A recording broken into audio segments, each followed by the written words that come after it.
So basically, to install these E36 fender lights, you need a one of these U-type nuts.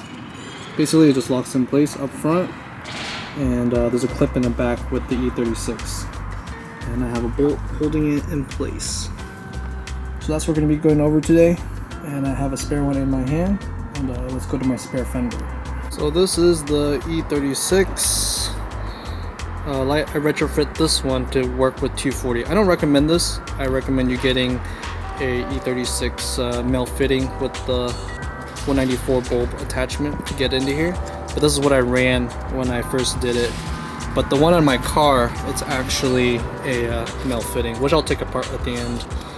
But for demonstration purposes, there's a clip right here, and it goes like that, and shove it in, and it clips into place. And all you gotta do is add the U-bolt to it that clips up front. But basically, this is pretty sturdy already.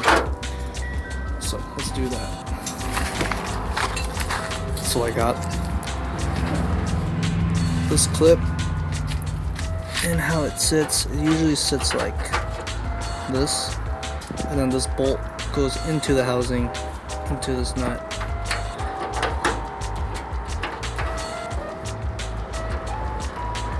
And it tightens it down like that. Once you tighten it, this won't move around anymore, so you can like shake it, which I should do right now.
Pretty much how you install it, but I wouldn't recommend this U-bolt style because it makes a space right here, and how I tightened it down, the rubber just sits like this.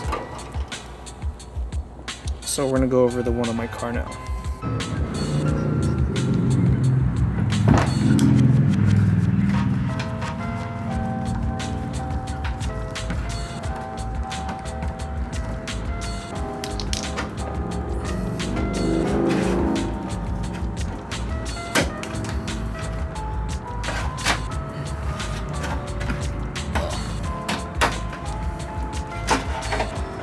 So this is the OEM E36 fender light male fitting with an LED, and then this is the U-bolt I use now, which is basically sits flush.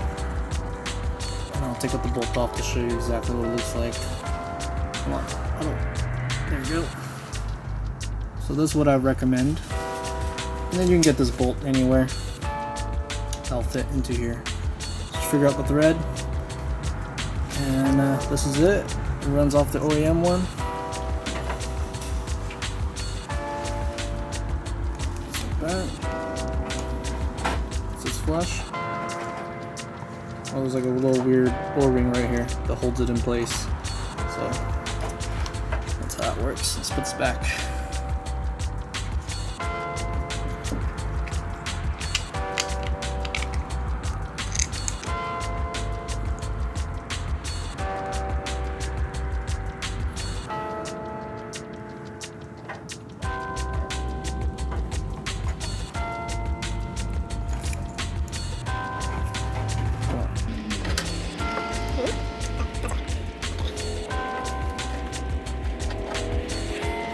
Just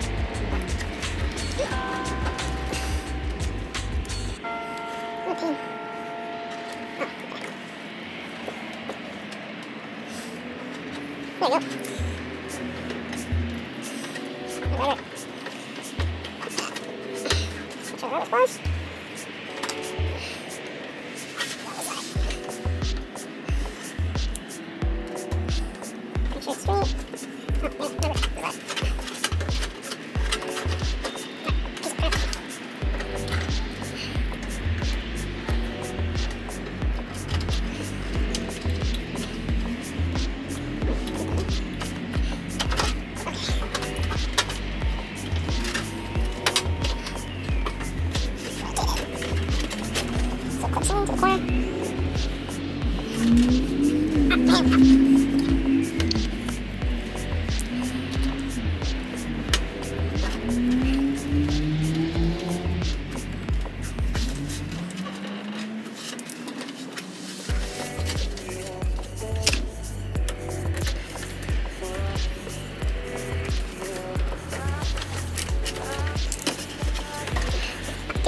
So this one has a bolt protruding, and then I retrofitted the 194 bulb that came off the stock 240 to work with this one.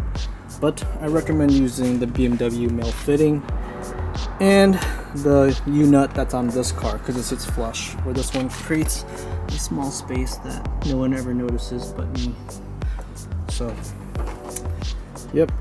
That's pretty much it. Inspired by a bunch of Japanese cars I saw online back in the 90s. They had a bunch of them, so I'll throw those pictures up. The Sprint one, there's a 60 style one. A bunch of people ran these back in the day. They just flipped them the other way.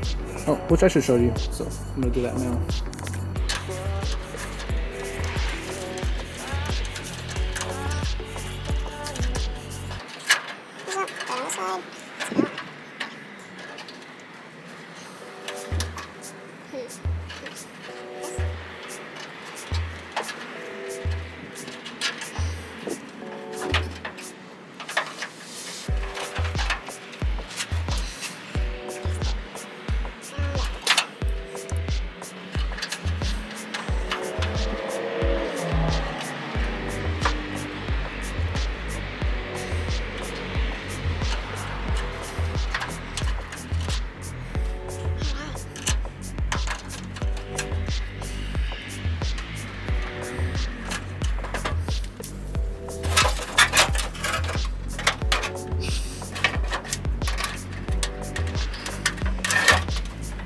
And this is how usually everyone else runs it.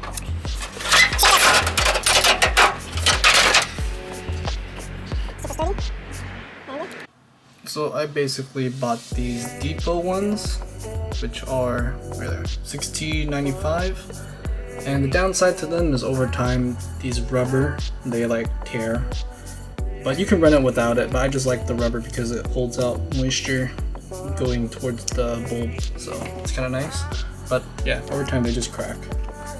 So $16.95, about $17 plus the U-nuts.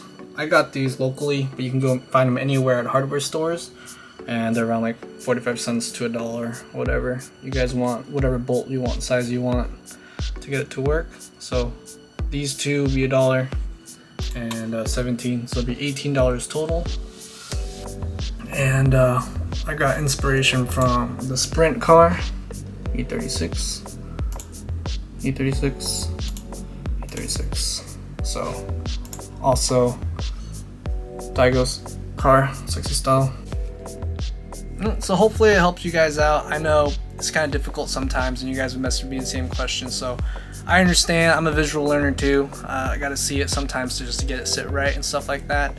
Only issue about this is that like sometimes the fender, the way it's curved, it would make the light like look like it's pointing down or upwards, but it's actually straight. It just depends on how you mount your fender to your bumper, and that line that goes next to the body line, but it's like a little detail that should help you get it straight with the light.